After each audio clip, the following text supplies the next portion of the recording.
नमस्कार दोस्तों, मैं अभिनव अग्रवाल फिर से स्वागत करता हूं आपका अपने इस क्वांटम मैकेनिक्स के कोर्स के सेकंड लेक्चर में।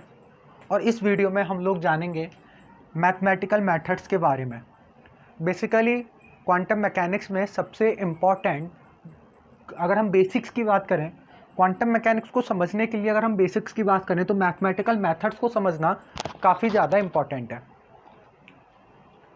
ठीक, तो आज हम मैथमेटिकल मेथड्स को समझेंगे। इससे पहले वाली वीडियो में हम लोगों ने क्वांटम मैकेनिक्स के हिस्टोरिकल एस्पेक्ट्स को समझ लिया था। हम लोगों ने क्वांटम मैकेनिक्स की डिफरेंट हिस्ट्री और डिफरेंट एक्सपेरिमेंट्स को जाना था। ठीक, तो मैथमेटिकल मेथड्स की शुरुआत कर रहे हैं।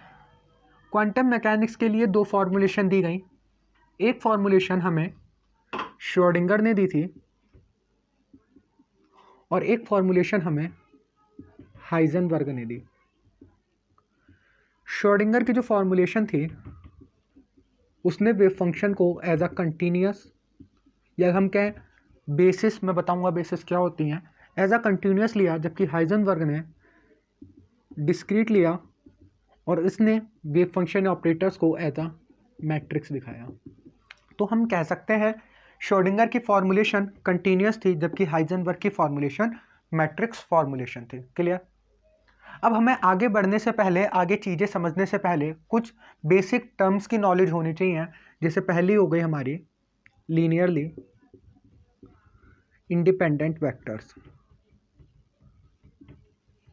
इंडिपेंडेंट वेक्टर्स, अगर मेरे पास कुछ वेक्टर्स हैं जैसे phi1, phi2, phi3, phi n, और ये जो मेरे वेक्टर्स हैं अगर ये लीनियरली इंडिपेंडेंट वेक्टर्स हैं तो ये इस इक्वेशन को सेटिस्फाई करेंगे, summation ai phi I equals to 0। जहाँ कंडीशन ये है, अगर ये इस इक्वेशन को सेटिस्फाई कर रहे हैं तो जो हमारे डिफरेंट कॉन्स्टेंट्स हैं इनकी वैल्यू क्या होगी? 0 होगी। यानी a1, a2, ठीक, a3, they are all 0। Clear? फिर से रिपीट कर रहा हूँ, अगर phi1 से लेके phi n ये मेरे वेक्टर्स हैं और ये लीनियरली इंडिपेंडेंट वेक्टर्स हैं तो ये इस इक्वेशन को सेटिस्फाई करेंगे, summation ai phi I equals to 0, जहाँ इन सारे कॉन्स्टेंट्स की जो वैल्यू है वो 0 होनी चाहिए। अगर ये दूसरी डेफिनेशन है, अगर ये लीनियरली डिपेंडेंट वेक्टर हैं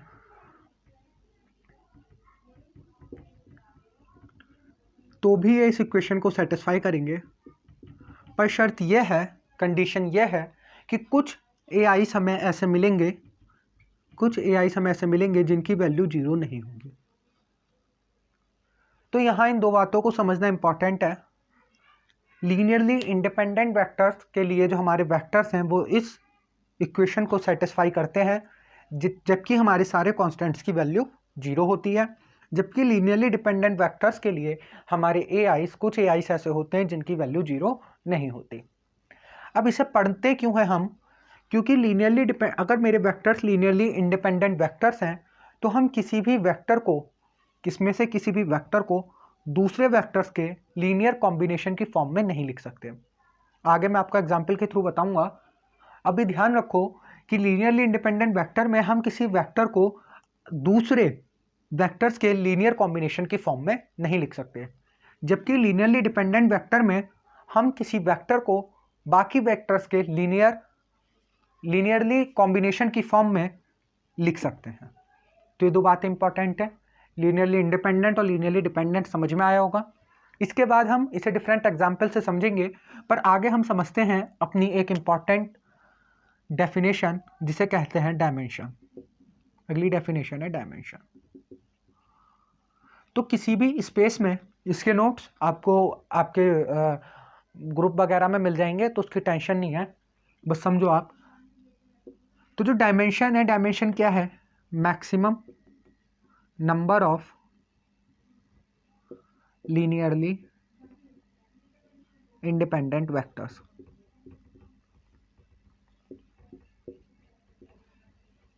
इन एनी स्पेस। किसी भी स्पेस के लिए maximum number of linearly independent vectors उसकी क्या कहलाते हैं? डायमेंशन कहलाते हैं। लीनियरली इंडिपेंडेंट वेक्टर्स मैंने आपको बताया हम कैसे चेक करेंगे। ठीक, अब बात करते हैं डायमेंशन के बाद बेसिस की, फिर एक एग्जांपल से मैं आपको सब क्लियर कर दूंगा। तो जो मेरा सेट है, ठीक है, the set of maximum number of Li vectors, Li क्या बताता है, linearly independent vectors, the set of maximum number of Li vectors is called basis. ठीक, जस्ट सपोज ये जो हमारी बेसिस है उसका सेट ये है, हम उसे ऐसे डिनोट करते हैं फाई आई से, यानी कि हम इसे ऐसे भी लिख सकते हैं phi 1 phi 2 phi 3 dot dot dash phi n। ठीक, अगर ये आपको क्लियर नहीं दिख रहा तो मैं इसे ऊपर लिख देता हूँ। फाई आई को कैसे लिख सकते हैं हम लोग, फाई आई को कैसे लिख सकते हैं, phi 1 phi 2 phi 3 phi n। ठीक, maximum number of linearly independent vector को हम कहते हैं बेसिस। और इन वेक्टर्स को हम क्या कहते हैं, इन वेक्टर्स को हम कहते हैं बेसिस वेक्टर। तो एक इंपॉर्टेंट बात पता चली, किसी स्पेस की बेसिस के लिए जो हमारे पास वेक्टर्स होते हैं वो वेक्टर्स लीनियरली इंडिपेंडेंट वेक्टर्स होने चाहिए। अब लीनियरली इंडिपेंडेंट क्लियर हो गया, लीनियरली डिपेंडेंट क्लियर हो गया, डायमेंशन क्लियर हो गया होगा कि maximum number of linearly independent vector, मतलब किसी स्पेस को कंप्लीटली डिफाइन करने के लिए, ध्यान रखना, किसी स्पेस को कंप्लीटली डिफाइन करने के लिए हमें जितने maximum number of linearly independent vectors की जरूरत होती है वो उसकी क्या कहलाती है, डायमेंशन कहलाती है।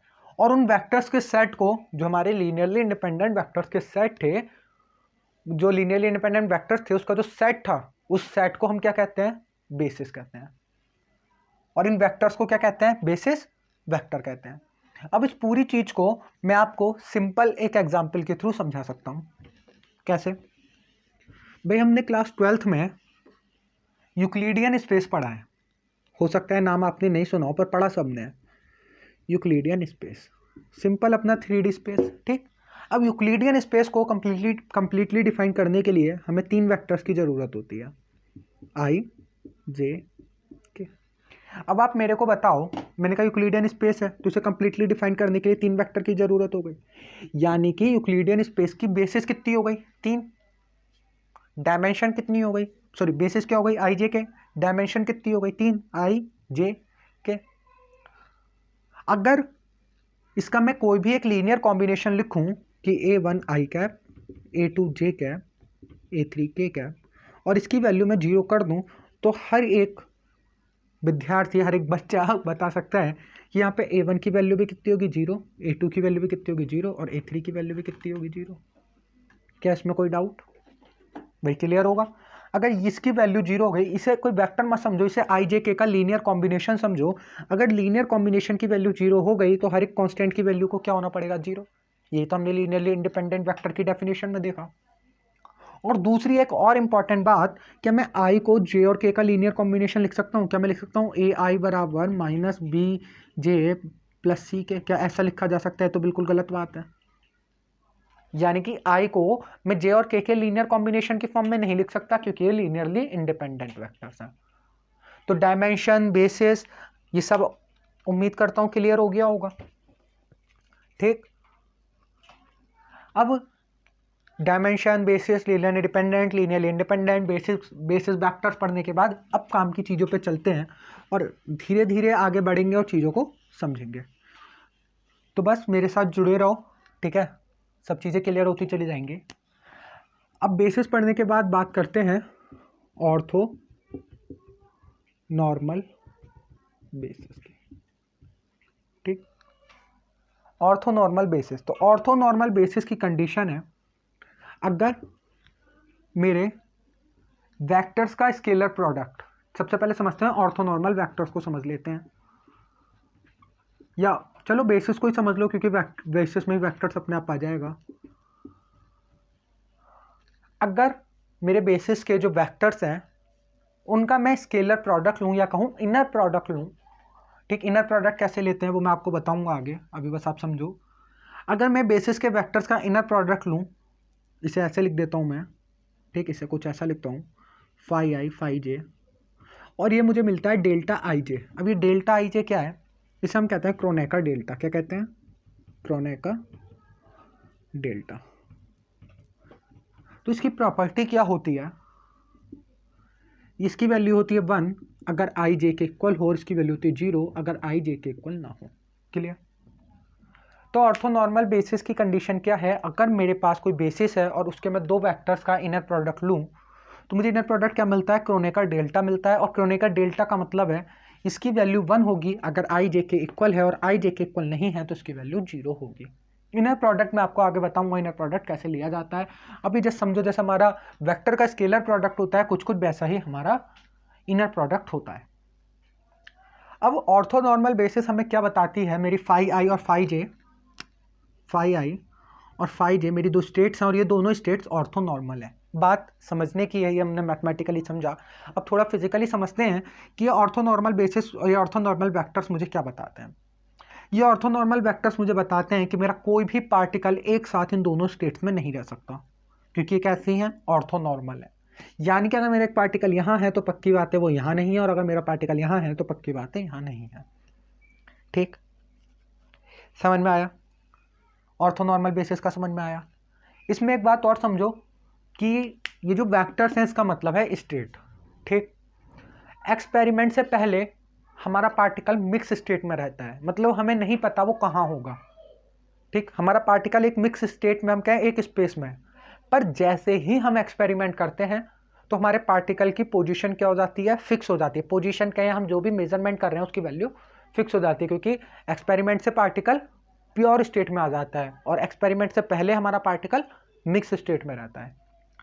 तो ऑर्थोनॉर्मल वेक्टर्स का मतलब इतना ही है कि हमारा पार्टिकल एक साथ दो स्टेट में नहीं रह सकता। बहुत इंपॉर्टेंट डेफिनेशन है। इस डेफिनेशन को मैं आपको बताऊंगा क्वेश्चंस कैसे सिर्फ इस डेफिनेशन की हेल्प से बहुत इजीली सॉल्व हो जाते हैं। बच्चों को आगे क्वेश्चन सॉल्व करने में इसलिए परेशानी होती है क्योंकि उनके बेसिक्स क्लियर नहीं होते। तो यहां तक क्लियर हो गया। इसके बाद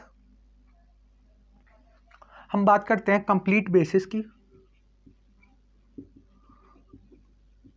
तो एक बेसिस को सबसे पहले बेसिस समझ में आना चाहिए। बेसिस क्या है? Maximum number of a set of maximum number of linearly independent vectors is called basis. अब उस बेसिस को मैं कंप्लीट कब कहूंगा? अगर मेरी वो बेसिस उस स्पेस को कंप्लीटली स्पैन कर ले, यानी कि उस स्पेस में जितने भी वेक्टर्स हैं, ठीक, उस स्पेस में जितने भी वेक्टर्स हैं, अगर उन सारे वेक्टर्स को मैं उस बेसिस के लीनियरली कॉम्बिनेशन के फॉर्म में लिख पाऊंगा तो मैं कहूंगा मेरी बेसिस क्या है? कंप्लीट है। ठीक, तो इसकी डेफिनेशन लिख देता हूं। द बेसिस इज, हर एक बात बहुत ध्यान से अपनी कॉपी में नोट करना, नोट्स आपको मिलेंगे पर नोट करते चलना है। The basis is said to be complete if it spans the entire space. Spans का मतलब है उस स्पेस के जितने भी वेक्टर्स हैं, ठीक है, उस स्पेस में जितने भी वेक्टर्स हैं उन सारे वेक्टर को मैं इन लीनियरली इंडिपेंडेंट वेक्टर्स के लीनियर कॉम्बिनेशन के फॉर्म में लिख सकता हूं। Complete if it spans the entire space, मतलब इस बेसिस के वेक्टर्स के बाद मुझे कोई भी एक अलग वेक्टर की ज़रूरत नहीं पड़ेगी उस स्पेस के किसी भी वेक्टर को बताने के लिए। फॉर एग्जांपल, अगर मैं यूक्लिडियन स्पेस की बात करूं तो यूक्लिडियन स्पेस के लिए जो मेरे बेसिस वेक्टर होते हैं वो होते हैं आई जे के। अब इसका कोई भी वेक्टर, यूक्लिडियन स्पेस का कोई भी वेक्टर इस बेसिस के लीनियरली कॉम्बिनेशन की फॉर्म में लिखा जा सकता है? नहीं लिखा जा सकता? भी लिखा जा सकता है। इसलिए आई जे को हम क्या कहेंगे? Complete basis of Euclidean space. ये बात समझ में आ रही होगी। क्लियर है? अब मैं लिख के बताता हूं।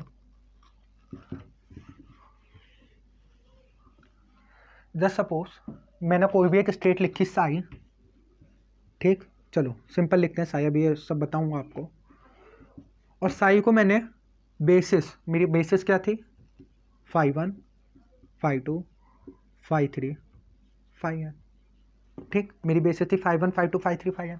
इस साई को मैं इस बेसिस के लीनियर कॉम्बिनेशन की फॉर्म में लिख सकता हूँ, ईजिली लिख सकता हूँ भाई, बेसिस की डेफिनेशन ही यही है और ये कंप्लीट बेसिस है। तो कहूँगा psi equals to A1 phi 1 plus A2 phi 2 plus A3 phi 3 plus dot dot dash AN phi n। Clear? अब ये जो A1 है, A2 है, A3 है, ये क्या है? इसे हम कहते हैं एक्सपेंशन कोफिशिएंट। क्लियर? तो A1, A2, A3 क्या है? A1 क्या है? A1 क्या है? इस साई का कंपोनेंट, समझ में आ रही है? इस साई का फाई 1 में कंपोनेंट क्या है? A1। इस साई का फाई 2 में कंपोनेंट क्या है? A2। इस साई का फाई 3 में कंपोनेंट क्या है? A3। अगर यहाँ से समझ में नहीं आया तो एक बेसिक एग्जांपल लो, बताओ अगर मैंने लिखा A vector equals to 2i + 3j + 5k। Clear? ठीक, अब मुझे बताओ A का i डायरेक्शन में कंपोनेंट क्या है? तुम कहोगे 2। ऐसे मैंने कहा साई का फाई 1 में कंपोनेंट क्या है? तुम कहोगे A1। साई का फाई 2 में कंपोनेंट क्या है? A2। इतनी बात क्लियर है? तो एक निकालते कैसे हैं इसे मैं आगे बहुत अच्छे से बताऊंगा आपको। अभी इतना समझो, A1 को कैसे निकालेंगे? फाई की इनर प्रोडक्ट में ऐसे लिख रहा हूँ, साई से इनर प्रोडक्ट लो। अगर समझ में नहीं आया तो बताओ यहाँ पे 2 कैसे निकालोगे? अगर आई की डॉट तुम ए से करा दो, आई की डॉट ए से करा दो, तो आई की आई से डॉट 1, आई की जे से डॉट 0, आई की के से डॉट 0, कितना आया? 2। अभी इनर प्रोडक्ट लेना सिखाऊंगा, बस अभी डेफिनेशंस पे जोर इसलिए दे रहा हूँ ताकि चीज़ों को समझ सको। तो एक्सपेंशन कोफिशिएंट क्या बताता है? साई का फाई 1 पर कंपोनेंट, साई का फाई 2 पे कंपोनेंट, साई का फाई 3 पे कंपोनेंट, A3। अब इसका प्रैक्टिकल मीनिंग क्या है, फिजिकल मीनिंग क्या है, वो हम आगे वीडियो में डिस्कस करेंगे कि A1, A2, A3 हमें और क्या बताते हैं। ठीक है, तो अब तक क्या पढ़ लिया हम लोगों ने? Linearly independent, linearly dependent, dimension, basis vector, orthonormal basis. ठीक, ऑर्थोनॉर्मल बेसिस और कुछ इसके बारे में भी हमने पढ़ लिया। ठीक, किसी फंक्शन को कैसे हम एक्सपेंड करते हैं, कंप्लीट बेसिस क्या होती है, ठीक, एक्सपेंशन कोफिशिएंट क्या होता है। अब आगे चलते हैं, आगे और इम्पोर्टेंट बातें आएंगी। तो क्वांटम मैकेनिक्स की बिल्कुल बेसिक वीडियो है ये। ठीक, अगर ये वीडियो अच्छे से समझ में आती है तो आगे की जर्नी बहुत आसान हो जाएगी, और खास करके क्वेश्चंस की जर्नी। ठीक है, क्वेश्चंस की जर्नी सही में बहुत ईजी हो जाएगी। अब आगे समझो, एक टर्म आती है स्क्वायर इंटीग्रेबल। स्क्वायर इंटीग्रेबल, मेरा कोई भी फंक्शन स्क्वायर इंटीग्रेबल कब कहलाएगा? अगर मैं इसका, ठीक, इसका, अब मैं बार बार इसे ऐसे लिख रहा हूँ, आगे क्लियर कर दूंगा। अगर मैं इसका इनर प्रोडक्ट लूँ स्क्वायर इंटीग्रेबल में, अगर मैं इसका सेल्फ इनर प्रोडक्ट लूँ, ठीक, और ये क्या आना चाहिए? फाइनाइट आना चाहिए। सेल्फ इनर प्रोडक्ट फाइनाइट आना चाहिए, तो मैं कहूँगा वो क्या है? स्क्वायर इंटीग्रेबल है। इनर प्रोडक्ट बताता क्या है? अब मैं हल्की सी बात करता हूँ, ये इनर प्रोडक्ट क्या बता रहा है? इंटीग्रेशन पहले वाले का कॉन्जुगेट, सेकंड वाली टर्म ऐसे ही, पहले वाले का कॉन्जुगेट, सेकंड वाली टर्म ऐसे ही। और ये अलग बात है कि अब आप 1 डायमेंशन, 2 डायमेंशन, 3 डायमेंशन में चल रहे हो। अगर आप 3 डायमेंशन में चल रहे हो तो आप क्या लोगे? वॉल्यूम एलिमेंट लोगे, DQ_R। ठीक, भाई फर्स्ट टर्म का क्या करोगे? कॉन्जुगेट, सेकंड टर्म को ऐसे ही लिखोगे, और क्या लोगे? अगर तुम 3 डायमेंशन में चल रहे हो, भाई 3 डायमेंशन में चल रहे हो तो वॉल्यूम एलिमेंट, 2 डायमेंशन में चल रहे हो तो सरफेस एलिमेंट, और अगर 1 डायमेंशन में चल रहे हो तो केवल DR। जनरली अगर हम वॉल्यूम एलिमेंट में चल रहे हो तो DQ_R। तो ये क्या कहलाता है हमारा? अगर इसकी वैल्यू, इस पूरे इंटीग्रल की वैल्यू फाइनाइट है तो हम कहेंगे साई हमारा क्या है? Square integrable, square integrable. अब बात आती है कि स्क्वायर इंटीग्रेबल क्यों होना चाहिए, या हम क्यों पढ़ रहे हैं। अगर ये डाइवर्स कर जाता है, मतलब इसकी वैल्यू फाइनाइट ना कि इनफाइनाइट आ जाती है, तो इस साई को पढ़ने का कोई महत्व हमारे लिए नहीं रहता, इस साई का कोई भी फिजिकल मीनिंग हमारे लिए नहीं रहता। इसलिए इस साई की वैल्यू स्क्वायर इंटीग्रेबल पे इस इंटीग्रेशन की वैल्यू फाइनाइट आनी चाहिए। अब आपने बेसिक में इतना तो पढ़ा होगा कि जो क्वांटिटी है साई स्क्वायर, ठीक है, ये जो क्वांटिटी है साई स्क्वायर को क्या लिख सकता हूँ? साई स्टार साई। साई स्क्वायर को क्या लिख सकता हूँ? साई स्टार साई।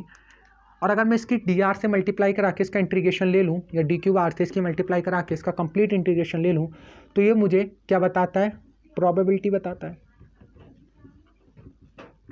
किसी भी स्पेस में प्रोबेबिलिटी क्या होती है? Sai square DQ_R। इसे आने वाली एक वीडियो में मैं और डिस्कस करूँगा अच्छे से। ठीक है, अभी कुछ चीज़ें ये हैं कि कुछ चीज़ें यहाँ पे मिक्स चलती हैं। ठीक है, ऐसा कहीं कोई लेक्चर में नहीं बना सकता कि आप कहो कि मैं बिल्कुल एक एक चीज़ आपको पहले से बता दूं, तो आपको यहीं पे कुछ चीज़ें समझनी पड़ेंगी। ठीक, तो जैसे लेक्चर कंप्लीट देखने के बाद अगला जो लेक्चर देखोगे उसमें बहुत ज़्यादा क्लैरिटी आएगी। तो ये क्या बताता है, प्रोबेबिलिटी। क्योंकि इसका मुझे मीनिंग बताना है तो आपको कुछ चीज़ें एक्स्ट्रा थोड़ी बहुत नॉलेज होनी चाहिए, ठीक है, तभी आप कुछ चीज़ें और आगे सीख पाओगे। तो ये बताता है प्रोबेबिलिटी, ठीक है। और प्रोबेबिलिटी कितनी हो सकती है किसी भी स्पेस की, 1। क्लियर, प्रोबेबिलिटी किसी भी स्पेस की कितनी हो सकती है, 1। तो ये क्वांटिटी फाइनाइट तो होगी, पर फाइनाइट होने के साथ इसे कितना होना चाहिए, 1 भी होना चाहिए, 1 से ज़्यादा तो हो नहीं सकती। तो स्क्वायर इंटीग्रेबल का मतलब क्या है, अगर कोई मेरा फंक्शन साई, जनरली हम लोग क्या लिखते हैं, साई आर टी, अभी आगे इसे भी डिस्कस करेंगे अच्छे से। अगर इसके लिए Sai star R T, psi R T D Q bar 1 है, तो मैं कहूँगा मेरा जो वेव फंक्शन है वो क्या है, स्क्वायर इंटीग्रेबल। और ध्यान रखना, क्वांटम मैकेनिक्स में क्वांटिटी बताती है प्रोबेबिलिटी को, और प्रोबेबिलिटी की वैल्यू कितनी हो सकती है भाई, कितनी होती है, 1 होती है किसी भी स्पेस के लिए। क्लियर, इसलिए इसकी वैल्यू 1 होनी चाहिए, इसलिए इस वेव फंक्शन को क्या कहते हैं हम लोग, स्क्वायर, इसलिए वेव फंक्शन हमारा स्क्वायर इंटीग्रेबल होना चाहिए। इतनी बात समझ में आई होगी, ठीक।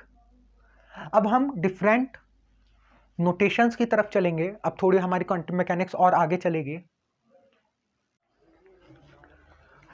तो अब तक हम लोगों ने स्क्वायर इंटीग्रेबल समझ लिया था, अब हम आगे चल रहे हैं और अब आगे हम वेव फंक्शन की डिराक नोटेशन के बारे में पढ़ेंगे।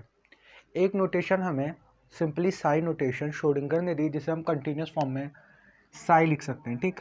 पर इसकी मोर जनरल अगर मैं कहूँ, मोर जनरल नोटेशन जो होगी वो होगी साई, ठीक। इसे कहते हैं कैट, ठीक, इसे कहते हैं कैट, और इसके कॉन्जुगेट को कहते हैं ब्रा, ठीक। कहीं ना कहीं ये नोटेशन हमारी ब्रैकेट से आई है, ठीक है, जिसमें इधर वाले पार्ट को कहते हैं कैट और इधर वाले पार्ट को कहते हैं ब्रा, ठीक। ये स्टेट हमारी कहलाती है एब्स्ट्रैक्ट स्टेट, एब्स्ट्रैक्ट स्टेट। अब एब्स्ट्रैक्ट स्टेट का मतलब क्या है, जैसे ये साई है, ठीक। अगर आप एच.सी. वर्मा सर की बुक पढ़ेंगे तो उन्होंने बड़ा अच्छा इसको इंटरप्रेट करा है एब्स्ट्रैक्ट स्टेट को। उन्होंने बताया कि जैसे बहुत सारे जो लोग हैं, ठीक है, बहुत सारे जो रिलीजन्स हैं उसमें हम डिफरेंट गॉड्स को मानते हैं, ठीक है, मतलब डिफरेंट गॉड, जैसे हम अगर अपने हिंदू रिलीजन की बात करें तो हमारे यहाँ सरस्वती जी, गणेश, भगवान राम, भगवान कृष्ण, ठीक है, ऐसे अलग अलग इंटरप्रिटेशन है। पर हमारे ही यहाँ जो लोग हाई मेडिटेशन करते हैं, जैसे हमारे यहाँ आर्य समाज है, तो उसमें हम लोग क्या कहते हैं, गॉड एक है। तो ऐसे ही ये एब्स्ट्रैक्ट स्टेट है, यानी कि इसके अंदर सब कुछ छुपा हुआ है। ये हमें पोजीशन भी देगा, ये हमें मोमेंटम भी देगा, ये हमें एनर्जी भी देगा, ये सब कुछ देगा, ठीक। तो हम इसे कहते हैं एब्स्ट्रैक्ट स्टेट। पर अगर इसी को मैं लिख दूँ साई आर टी, ठीक, तो ये हो गया wave function of the position, wave function of position. Clear. इसी तरह अगर मैं लिखूं साई पी टी, तो ये किसका वेव फंक्शन हो गया, तो ये मोमेंटम का वेव फंक्शन हो गया। इतनी बात क्लियर है, यहाँ तक क्लियर होगा। अगर मैं कहूँ, इसे क्या कहूँगा, आपको कैट समझ में आया, ब्रा समझ में आया, इसे मैं कहता हूँ ब्राकेट। क्या कहता हूँ इसे कहता हूँ ब्राकेट, ठीक। या इसे कहता हूँ, इसे मैं कह सकता हूँ, अगर मैं इसे यहाँ ऐसे लिखूँ फाई एंड साई, ठीक, इसे मैं लिखूँ फाई एंड साई,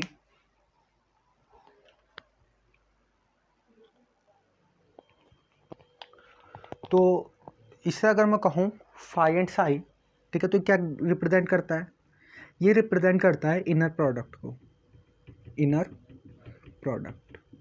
अभी तक हमने इनर प्रोडक्ट की काफ़ी सारी बातें करी थी पिछले अपने लेक्चर में। तो ये रिप्रेजेंट करता है इनर प्रोडक्ट को। क्लियर है, इनर प्रोडक्ट। और इनर प्रोडक्ट का सिंबल क्या होता है, इनर प्रोडक्ट का सिंबल होता है हमारा ये, ठीक, जहाँ पर ये क्या है ब्रा और ये क्या है कैट, ठीक। अब ब्रा और कैट की डिफरेंट प्रॉपर्टीज़ को हम लोग समझेंगे, उससे पहले एक बार अगर हम इसको समझ लें कि इसका फिजिकल इंटरप्रिटेशन क्या है,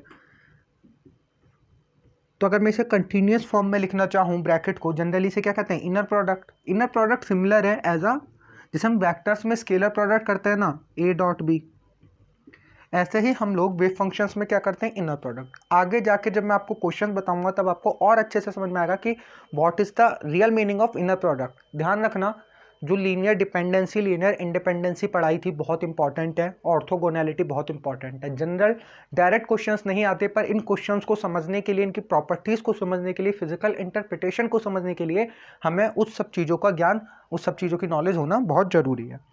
तो ये हो गया फाई एंड साई। और इसको अगर इनर प्रोडक्ट को मैं कंटिन्यूस फॉर्म में लिखूं तो जनरली इसे लिखूंगा, अगर कंप्लीट स्पेस की बात करूं, minus infinity two plus infinity.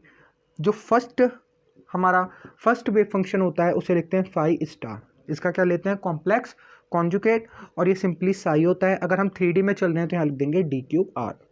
ठीक जनरल, ठीक, ये हमारा पोजीशन के वेव फंक्शंस थे इसलिए डी क्यूब आर आया। अगर मोमेंटम के वेव फंक्शंस होते तो डी क्यूब पी आता।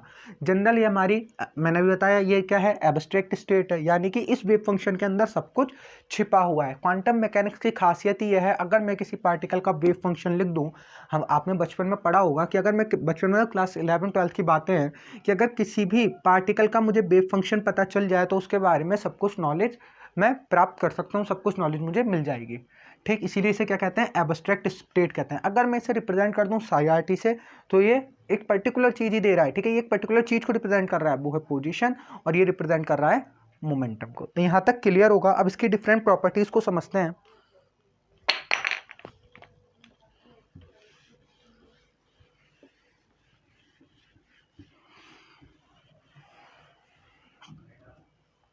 ठीक, पहली प्रॉपर्टी है, मैं पहले प्रॉपर्टी लिख दूं उसके बाद आपको क्लियर कर दूंगा। टू एवरी कैट साई, ठीक, there corresponding a unique bra, there corresponding a unique bra। अब कैट को चाहे मैं ऐसे लिख दूं और ब्रा को चाहे मैं ऐसे लिख दूं। ठीक, तो हर एक साई के कॉरस्पॉन्डिंग उसका एक यूनिक ब्रा होता है। ठीक, सही, ऐसा नहीं है कि कैट साई के दो ब्रा हो जाएंगे। अब कैट से ब्रा कैसे निकालते हैं ये मैं आपको आगे क्वेश्चन डिस्कस करेंगे तो उसमें समझेंगे कि कैट से ब्रा कैसे निकाला जाता है और ब्रा से कैट कैसे निकाला जाता है। ठीक, ये एक दूसरे की कॉन्जुगेट स्टेट्स हैं। दूसरी प्रॉपर्टी है, ये क्या लिखा है मैंने, ये मैंने क्या लिखा है, ए साई। ठीक, इसे मैं कैसे लिख सकता हूँ, सिंपली मैंने साई को एक स्केलर से मल्टीप्लाई कर दी, तो इस वेव फंक्शन को मैं कैसे लिख सकता हूँ, इनर प्रोडक्ट को, ए बाहर आ जाएगा और साई ये लिखा है। ठीक, इसे ध्यान रखना क्योंकि कई बार क्वेश्चंस में कंफ्यूजन हो जाता है।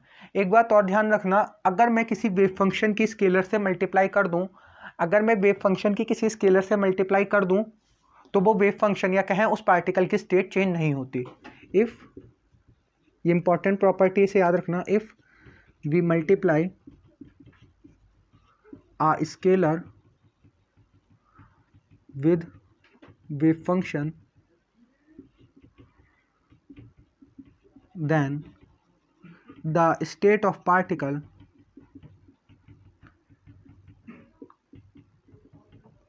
does not change। ये इंपॉर्टेंट बात है, इसे याद रखना, does not change।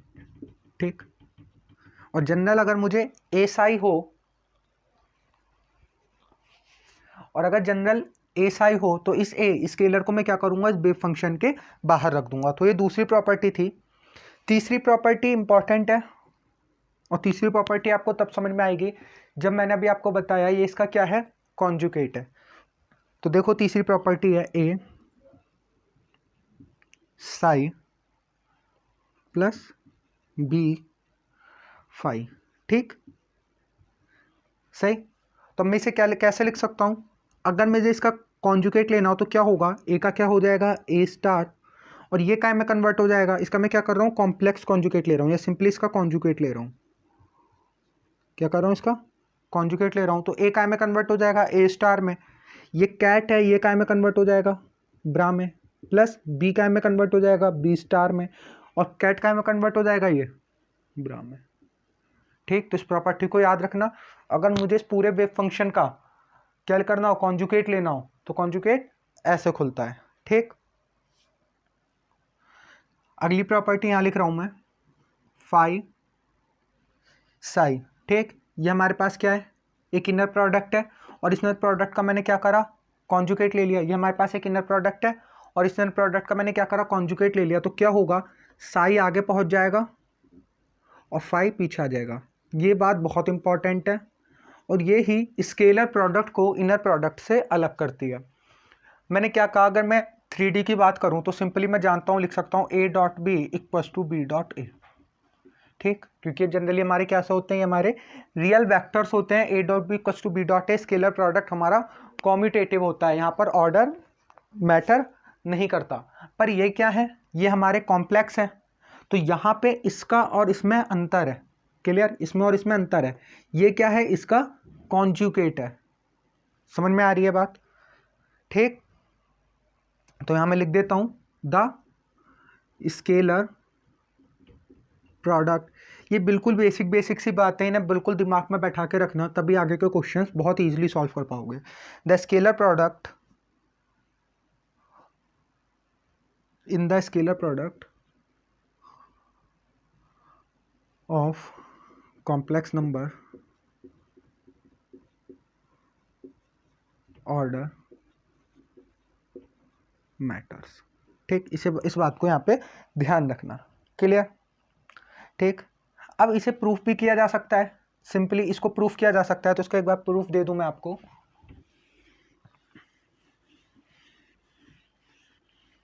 तो इसका प्रूफ कैसे करेंगे, सिंपली देखो क्या है, फाई एंड साई और इसका है स्टार। ठीक, अब पहले देखो इस इनर प्रोडक्ट को मैंने बताया कैसे लिखेंगे, माइनस इन्फिनिटी टू इन्फिनिटी, पहले वाले का कॉम्प्लेक्स कॉन्जुगेट, दूसरा वाला ऐसे ही, और यहाँ पे अगर ये 3D में है तो डी क्यू बार, और इस पूरे का क्या लेना है, कॉन्जुगेट। ठीक, जैसे ही ये कॉन्जुगेट, या यहाँ पे फाई है, जैसे ही ये कॉन्जुगेट इधर आएगा तो ये क्या हो जाएगा, minus infinity to infinity psi star. भाई इसका ऑर्डर चेंज हो जाएगा, हमें पता है कॉम्प्लेक्स कैसे खुलते हैं। ये हो जाएगा साई स्टार और ये फाई स्टार का स्टार, और जैसे ही फाई स्टार का स्टार होगा ये वापस फाई में कन्वर्ट हो जाएगा।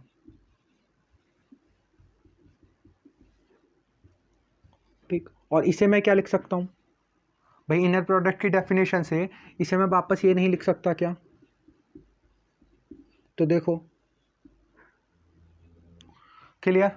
तो यहाँ पे क्या हो रहा है, ऑर्डर मैटर कर रहा है। यहाँ मैंने फाई का पहले इनर प्रोडक्ट लिया साई के साथ, और यहाँ पे मैंने साई का इनर प्रोडक्ट लिया है फाई के साथ। ठीक, तो क्लियर हो गया होगा। इसके बाद नेक्स्ट प्रॉपर्टी समझो, साई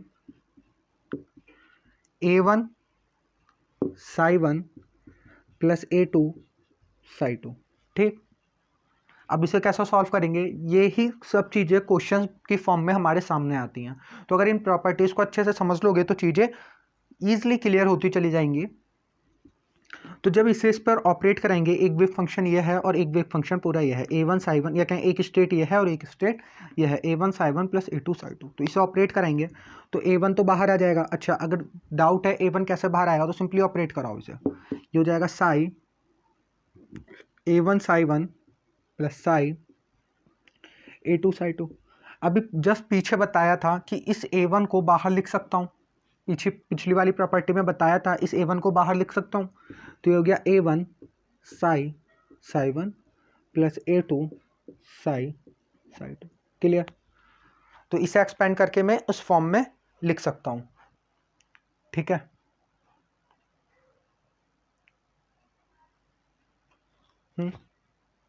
यहाँ और ध्यान रखना है, यहाँ पे कॉन्जुगेट और आएगा। ठीक है, यहाँ पे कॉन्जुगेट और आएगा।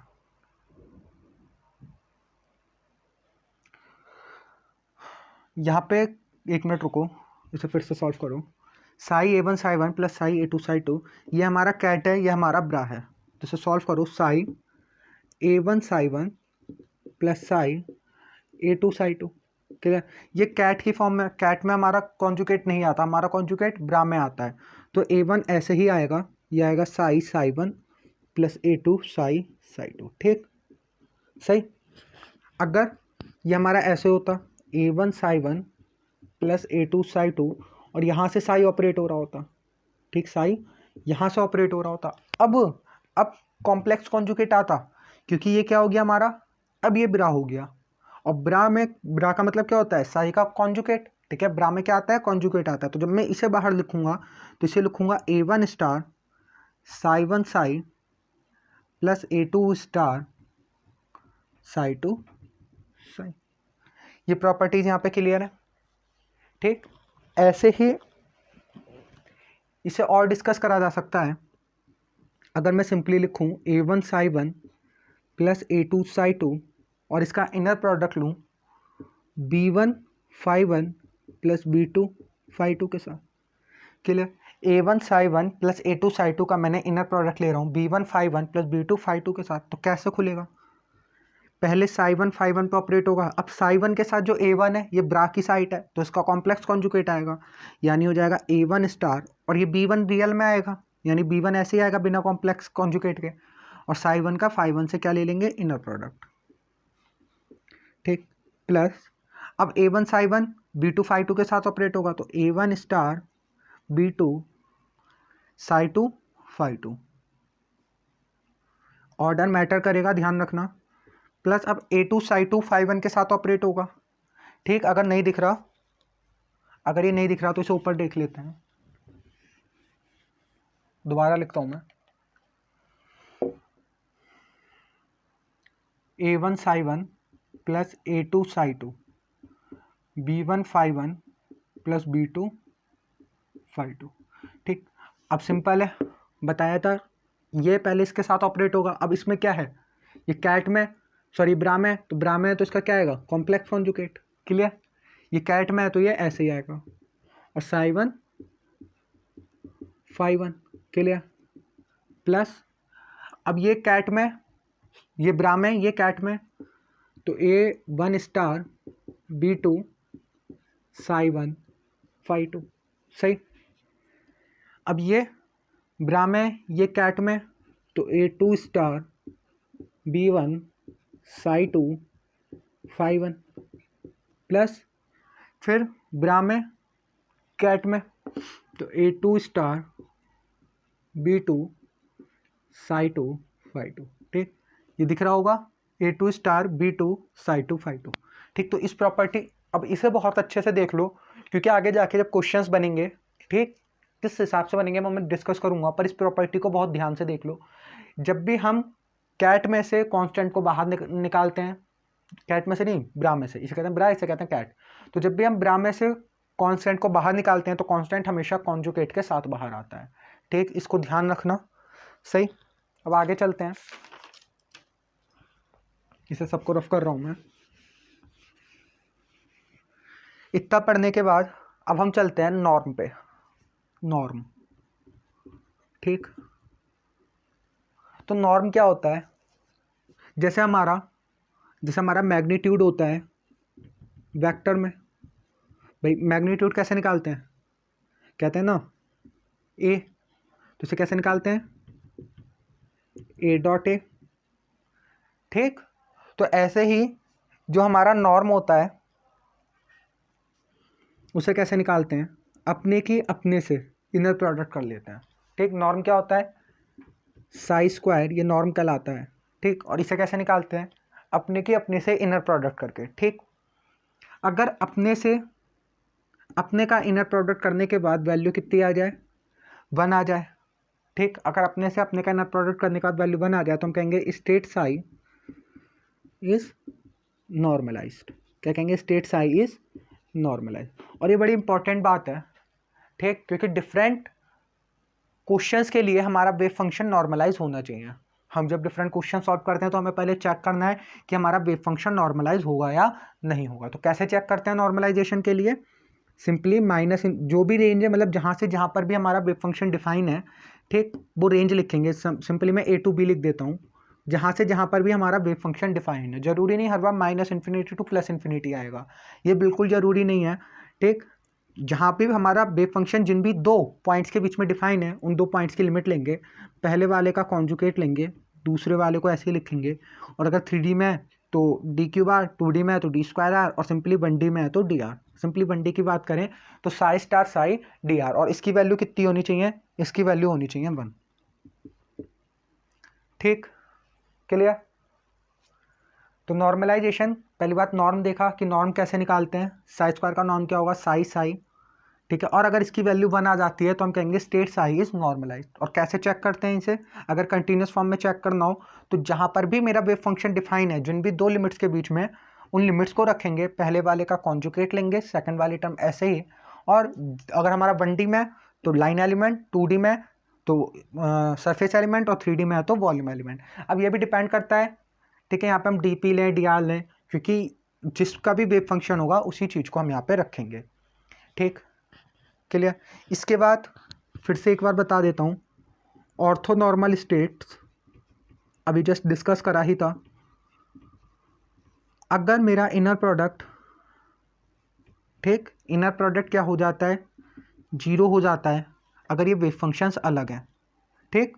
और अगर ये वेव फंक्शंस सेम है तो मेरा इनर प्रोडक्ट कितना हो जाता है, 1 हो जाता है, ठीक, सही। अगर मेरे वेव फंक्शन सेम है तो वैल्यू 1 हो जाएगी सिंपली। अगर ये 5 आई है तब भी वैल्यू क्या हो जानी चाहिए, 1 हो जानी चाहिए, ठीक। कैसे पता चल रहा है, क्योंकि मैंने क्या बताया, नॉर्मलाइज्ड। नॉर्मलाइजेशन कैसे आएगा, अगर मैं सेम की सेम से इनर प्रोडक्ट लूँ तो नॉर्मलाइजेशन आता है। तो ऐसे अगर ये मेरा वेव फंक्शन नॉर्मलाइज्ड है, ऑर्थो नॉर्मल स्टेट्स के लिए क्या देख रहा हूँ, अगर ये मेरा वेव फंक्शन नॉर्मलाइज्ड है तो इसके इनर प्रोडक्ट की वैल्यू कितनी आनी चाहिए, 1। और ऑर्थोगोनैलिटी क्या कहती है, अगर मेरा एक वेव फंक्शन दूसरे वेव फंक्शन के साथ में इनर प्रोडक्ट लेता हूँ तो उसकी वैल्यू कितनी आ जाती है, 0 आ जाती है। तो अब तक काफ़ी कुछ हमने समझ लिया, और अब इस पर बेस कुछ न्यूमेरिकल्स प्रैक्टिस करते हैं, ठीक है। क्वेश्चन लिखा हुआ है आपके सामने। अब तक की थ्योरी से काफ़ी सारे क्वेश्चंस आपको जैम में भी मिलेंगे, और काफ़ी सारे क्वेश्चंस मैं यहाँ डिस्कस भी करूँगा, और काफ़ी सारे क्वेश्चंस मैं आपको प्रैक्टिस करने के लिए प्रोवाइड भी करवाऊँगा, क्लियर है। तो टेंशन लेने की ज़रूरत नहीं है, कुछ समझ में नहीं आ रहा मुझे मैसेज कर देना, ठीक है। और अब क्वेश्चन पे चलते हैं, ठीक, टाइम खराब नहीं कर रहे, क्वेश्चन पे चलते हैं। तो एक वेव फंक्शन दिया साई, ठीक है। इस वेव फंक्शन को कैसे लिखा, -3i 2 + i 4, या कहें एक साई वेक्टर दिया, इस वेक्टर को लिखा -3i, आई क्या है आयोटा, 2 + i 4। एक दूसरा वेव फंक्शन दिया फाई 2 - i 2 - 3i। तो ये क्या, कौन सी स्टेट दी है, ब्रा दी है या कैट, बिल्कुल सही, क्या दिया है, कैट। और मुझसे ये क्या पूछ रहा है, इस फाई का क्या है, ये ब्रा। तो ब्रा कैसे कैलकुलेट करेंगे, मैंने बताया था ब्रा क्या होता है, भाई बताओ ब्रा क्या होता है, कैसे निकालते हैं ब्रा। सिंपली इसका क्या कर लो, सिंपली इसका क्या कर लो, कॉम्प्लेक्स कॉन्जुगेट ले लो। अब मैट्रिक्स का कॉम्प्लेक्स कॉन्जुगेट लेना आता होगा, ठीक है। कैसे लेते हैं, ऐसे ए ड्रैगर, और इस ए ड्रैगर का मतलब क्या होता है, ए ट्रांसपोज और उसका कॉम्प्लेक्स कॉन्जुगेट, ठीक। तो फाई, अब मैं इस कैट को इस ब्रा में लेके जाऊंगा तो सबसे पहले ये क्या है, कॉलम मैट्रिक्स, तो इसका ट्रांसपोज लेते ही कॉलम मैट्रिक्स आई में कन्वर्ट हो जाएगा, रो मैट्रिक्स में, यानी 2 - i 2 - 3i। और साथ में इसका क्या लूँगा, कॉम्प्लेक्स कॉन्जुगेट भी लूँगा। तो जहाँ जहाँ माइनस आयोटा होगा वहाँ क्या हो जाएगा प्लस, और जहाँ प्लस आयोटा होगा वहाँ हो जाएगा माइनस। तो -i का स्टार क्या हो जाएगा, +i, और 2 - 3i की वैल्यू क्या हो जाएगी, 2 + 3i, क्लियर। तो हमारा कैट से हमने ब्रा कन्वर्ट करना सीख लिया, ठीक। अब अगर आपसे पूछ ले एक क्वेश्चन, ट्राई करो, क्या दिया था, कैट साई दिया था, अगर ब्रा साई पूछ ले तो डायरेक्ट करो, कॉलम काय में कन्वर्ट होगा, रो में, और आयोटा के क्या होंगे, साइन कन्वर्ट हो जाएंगे, यानी -3i क्या हो जाएगा, +3i, 2 + i क्या हो जाएगा, 2 - i, और सिंपली 4 ऐसे आ जाएगा, ठीक, क्लियर। तो ये समझ में आया। अब दूसरा पार्ट देखो, क्या करना है, फाई और साई का इनर प्रोडक्ट लेना है। बी पार्ट यहाँ कर रहा हूँ, दिख रहा होगा, फाई और साई का इनर प्रोडक्ट लेना है, तो कैसे लेंगे, ये क्या है ब्रा, फाई का क्या लेना है ब्रा, और साई का क्या लेना है कैट। तो सिंपली फाई का ब्रा को क्या लिखोगे, फाई का ब्रा क्या है, ये है 2 + 2i 2 + 3i, 2i 2 + 3i। और साई का क्या लेना है, कैट स्टेट लेनी है, साई की कैट स्टेट लेनी है, तो कैट स्टेट ऐसे लिखो, -3i 2 + i और 4। और अब क्या करोगे, इसे बस सॉल्व कर लोगे, मैट्रिक्स मल्टीप्लिकेशन, 2 की इसकी इससे मल्टीप्लाई, तो 2 की किससे मल्टीप्लाई करोगे, -3i से, प्लस i की मल्टीप्लाई 2 + i से, ठीक, और प्लस 4 की मल्टीप्लाई 2 + 3i से, सही। ऊपर देख लो इसे, या यहाँ देख लो, फाई साई कैसे लिखोगे पहले नहीं बताएंगे।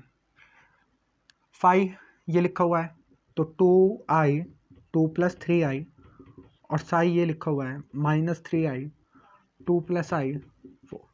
ठीक, मल्टीप्लाई कराओ, -6i 2 की -3i से -6i, i की 2 + i से +2i प्लस i², 2 + 3i की 4 से +4 2 8 + 4 3 12i।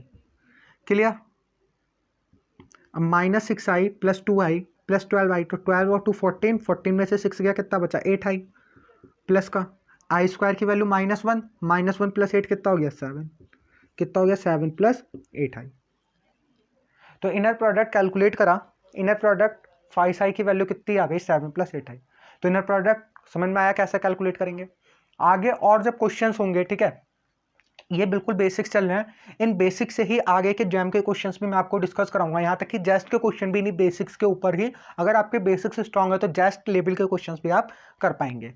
ठीक, अब तीसरे पार्ट को डिस्कस करते हैं। तो तीसरा पार्ट थोड़ा इंटरेस्टिंग है। ठीक, आपका होमवर्क है इस क्वेश्चन में, आपका होमवर्क है इस क्वेश्चन में, आपको ये कैलकुलेट करना है साई एंड फाई, और मुझे आंसर बताओ नीचे कमेंट सेक्शन में। ठीक, साई और फाई का आंसर कैलकुलेट करके बताओ। क्या मैं इसे आपके ऊपर छोड़ूं? चलो मैं बताता हूँ, ठीक है, कोई और क्वेश्चन होगा तो वो मैं आपको दूंगा। क्या ये सही में पॉसिबल है? एक बार वीडियो पॉज करो और सोचो कि इसका मतलब क्या है। क्या साई और फाई, या फाई और साई, ठीक है, फाई और साई, ये साई और फाई क्या सही में एग्जिस्ट करेंगे? तो ये साई क्या है, ये साई कौन सी स्टेट लिखी है ब्रा, और ये फाई भी कौन सी स्टेट लिखी है ब्रा, यानी कि यहाँ पे भी मेरा रो मैट्रिक्स आएगा और यहाँ पे भी मेरा रो मैट्रिक्स आएगा। तो क्या दो रो मैट्रिक्स की मैं मल्टीप्लाई कर सकता हूँ? भाई क्या मैं दो रो मैट्रिक्स की मल्टीप्लाई हो सकती है? बिल्कुल नहीं हो सकती, इसलिए ये पॉसिबल नहीं है। अब इसे देखते हैं, क्या ये पॉसिबल है? ये क्या है हमारा ब्रा, और ये क्या है कैट। तो ब्रा और कैट यानी कि एक रो मैट्रिक्स और एक कॉलम मैट्रिक्स, तो रो मैट्रिक्स और कॉलम मैट्रिक्स की मल्टीप्लाई तो हो सकती है, और ये एग्जिस्ट करता है, उसे मैंने यहाँ लिखा। क्लियर है। तो ये एग्जिस्ट क्यों नहीं करता? क्योंकि दोनों हमारे ब्रा हैं, तो कभी भी सेम ब्रा या सेम कैट का इनर प्रोडक्ट नहीं ले सकते, यानी कि ना तो मैं कभी ऐसा कर सकता हूं, ठीक है, ना ही मैं कभी ऐसा कर सकता हूं, ठीक है, कभी भी पॉसिबल नहीं है। क्लियर। तो इस क्वेश्चन से हमने क्या सीखा?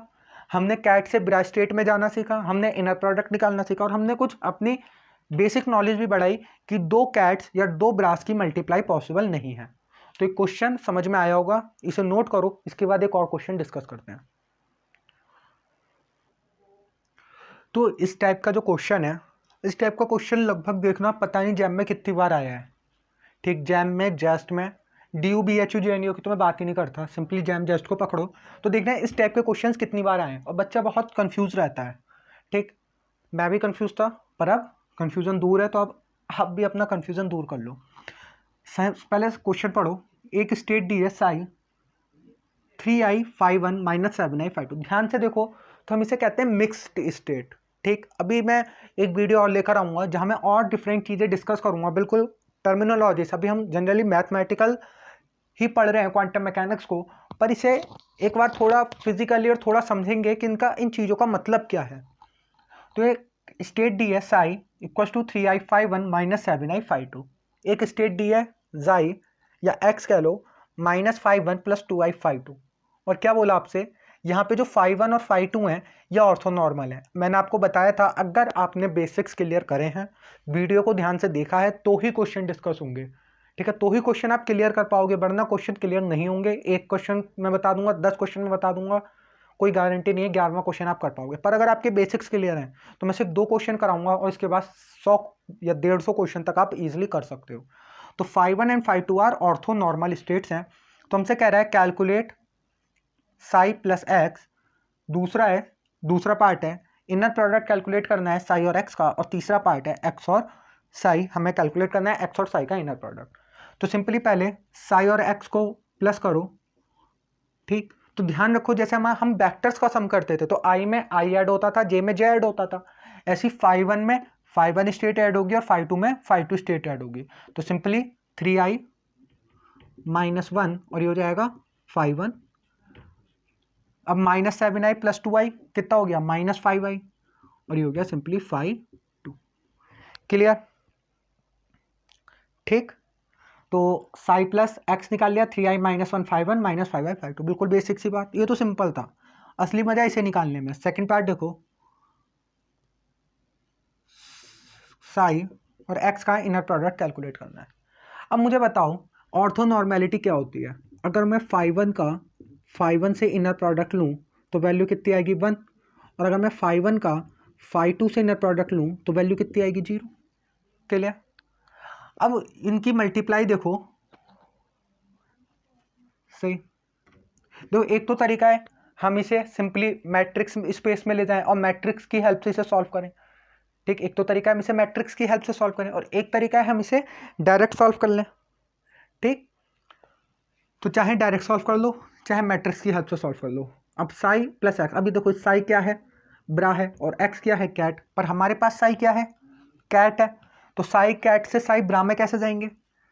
अब इसका कॉम्प्लेक्स कॉन्जुगेट लेंगे, जब कॉम्प्लेक्स कॉन्जुगेट लेंगे तो 3i हो जाएगा -3i, और ये स्टेट क्या थी, कैट स्टेट थी।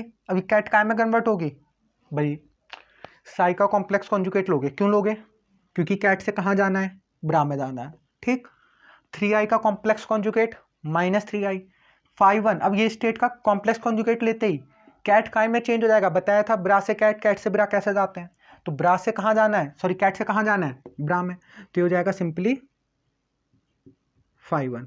सिमिलरली यहाँ करेंगे -7i हो जाएगा +7i, और ये 5 2 क्या था, कैट था, कन्वर्ट हो गया कॉन्जुगेट लेते ही 5 2 में। क्लियर? और इसका डॉट कराना है तो यहाँ पे मैं डॉट यहाँ लिख देता हूँ। ठीक है, स्टेप एक ही है, और ये एक्स जो था, ये साई जो था, जाई जो था, ये हमारा कैट में और दिया भी कैट में है, तो इसे तो सिंपली ऐसे लिखेंगे -5 1 + 2i 5 2। क्लियर? अब बताओ 5 1 की 5 से इनर प्रोडक्ट कराएंगे, 5 1 की 5 1 से इनर प्रोडक्ट है, 5 1 की 5 1 से इनर प्रोडक्ट कराते ही क्या आ जाएगा 1। ठीक है भाई, 5 1 की 5 1 से इनर प्रोडक्ट कराते ही क्या आ जाएगा 1, तो सिंपली -3i की मल्टीप्लाई किससे होगी, -1 से, क्योंकि 5 1 का 5 1 से इनर प्रोडक्ट कराते ही वैल्यू आ जाएगी 0। अब बताओ 5 1 का जब 5 2 से इनर प्रोडक्ट होगा तो वैल्यू कितनी आएगी 0। सिंपली जैसे हम करते हैं ना, दो ब्रैकेट्स की मल्टीप्लाई वैसे करो, इसकी मल्टीप्लाई इससे कराई तो 5 1 की 5 1 से मल्टीप्लाई कितनी हो गई 1, 5 1 की 5 2 से मल्टीप्लाई 0। क्लियर? ऐसे ही 5 2 की 5 1 से मल्टीप्लाई कितनी हो जाएगी, 5 2 की 5 1 से मल्टीप्लाई 0, 5 2 की 5 2 से मल्टीप्लाई 1, तो 7i की मल्टीप्लाई 2i से। सही, तो हो गया -+3i + 7 2 = 14i², यानी i² की वैल्यू -1, तो -14 + 3i। ठीक, अब एक बार इसे घर से करना और नीचे कमेंट सेक्शन में इसका आंसर लिखना, ऐसे ही करना है, और चेक करना क्या इन दोनों में कोई रिलेशन है। ठीक, तो कमेंट सेक्शन में आपका होमवर्क क्या है, होमवर्क भी हाथ की हाथ सुन लो, और होमवर्क सीरियस होकर करना। एक तो क्या करना है, ये निकालना है, इस इनर प्रोडक्ट को कैलकुलेट करना है, और देखना है क्या इन दोनों इनर प्रोडक्ट्स में कोई रिलेशन है। तो दूसरा क्वेश्चन डिस्कस करा। अब इस टाइप के बहुत सारे क्वेश्चंस मैं आपको प्रैक्टिस के लिए प्रोवाइड कर दूंगा। इस क्वेश्चन में कोई डाउट हो तो नीचे कमेंट सेक्शन में लिखना, ठीक है, ताकि नेक्स्ट वीडियो में उस डाउट को हम क्लियर करें। अब मैं इसे रफ कर रहा हूँ और एक और क्वेश्चन डिस्कस करते हैं। देखो एक और क्वेश्चन है, इस क्वेश्चन का सिर्फ हिंट दूंगा, ठीक है, सिर्फ हिंट दूंगा, आंसर आपकी जिम्मेदारी है, आप सॉल्व करो, नीचे कमेंट सेक्शन में लिखो। जितने मैं क्वेश्चंस कह रहा हूँ सॉल्व करके कमेंट सेक्शन में लिखो, उतने लिखो, ठीक है, तभी फ़ायदा मिलेगा, वरना सिर्फ वीडियो देखने से कोई फ़ायदा नहीं होगा। यूट्यूब पे बहुत सारी वीडियोस पहले ही अपलोड है, ठीक है, कोर्स की कोई कमी नहीं है, पर अगर मेरे साथ चल रहे हो तो जितनी बातें मैं बता रहा हूँ उसे प्लीज़ फॉलो करो। अब नेक्स्ट क्वेश्चन देखो, एक स्टेट DSi1, एक स्टेट DSi2, पहले भी डिस्कस कर चुके हैं इन स्टेट्स का क्या मतलब है। 5 1 5 2 5 3 5 r कैसी हैं, ऑर्थोनॉर्मल है। अब ऑर्थोनॉर्मेलिटी का मतलब आपको अच्छे से पता है, find the value of a so that psi1 psi2 are orthogonal. अब आपको ऑर्थोगोनैलिटी का मतलब भी पता है, क्या बोला, psi1 psi2 क्या है, ऑर्थोगोनल है, तो सिंपली क्या करोगे, psi1 का psi2 के साथ इनर प्रोडक्ट कितना कर दोगे 0, बस। अब कैसे इनर प्रोडक्ट, मैंने क्या हिंट दिया, psi1 psi2 का इनर प्रोडक्ट 0 करोगे, क्यों, क्योंकि हमें ऑर्थोगोनैलिटी दे रखी है। इतनी बात सही है। सिंपली इसे सॉल्व करो और एक आंसर निकालो, यहाँ से एक आंसर क्या आएगा, और इस एक आंसर नीचे कमेंट सेक्शन में लिखो। तो आज की वीडियो को यहीं पर फिनिश करते हैं, काफ़ी कुछ इस वीडियो में हमने सीखा। ठीक, अब जो नेक्स्ट वीडियो आएगी वो चलेंगे हम ऑपरेटर्स की तरफ। तो कोर्स को बढ़ा रहे हैं, ठीक है। वीडियो सब बहुत जल्दी जल्दी मिलने वाली हैं क्योंकि इस कोर्स की डेडलाइन है हमारी अगस्त तक हमें इस पूरे कोर्स को कंप्लीट करना है। अगस्त के बाद कुछ और नए कोर्सेज मैं लाऊंगा, ठीक है। तो बताओ ये कोर्स कैसा लग रहा है। अगर ये वीडियो सही लग रही है तो वीडियो को लाइक करो, क्योंकि अब इसके आने वाली कुछ वीडियो सिर्फ पेड वालों के लिए होंगी। तो अगर आपने अभी तक इस कोर्स को बाय नहीं करा है तो इस कोर्स को बाय करो, क्योंकि आने वाली 3 से 4 वीडियोस अब पेड वालों के लिए होंगे जिसमें डिफरेंट क्वेश्चंस हम डिस्कस करेंगे, ठीक है। तो नेक्स्ट वीडियो में जो हमारे पेड वाले स्टूडेंट्स हैं वो सुन लें, नेक्स्ट वीडियोस में हम लोग ऑपरेटर्स को डिस्कस करेंगे और उस पर बहुत सारे क्वेश्चंस भी हम नेक्स्ट वीडियो में करेंगे, और उससे नेक्स्ट वीडियो में हम लोग जैम के और जेस्ट के प्रीवियस ईयर क्वेश्चंस को भी डिस्कस करेंगे। तो इस वीडियो में इतना ही। मैं अभिनव अग्रवाल अब यहाँ से चलता हूँ। धन्यवाद।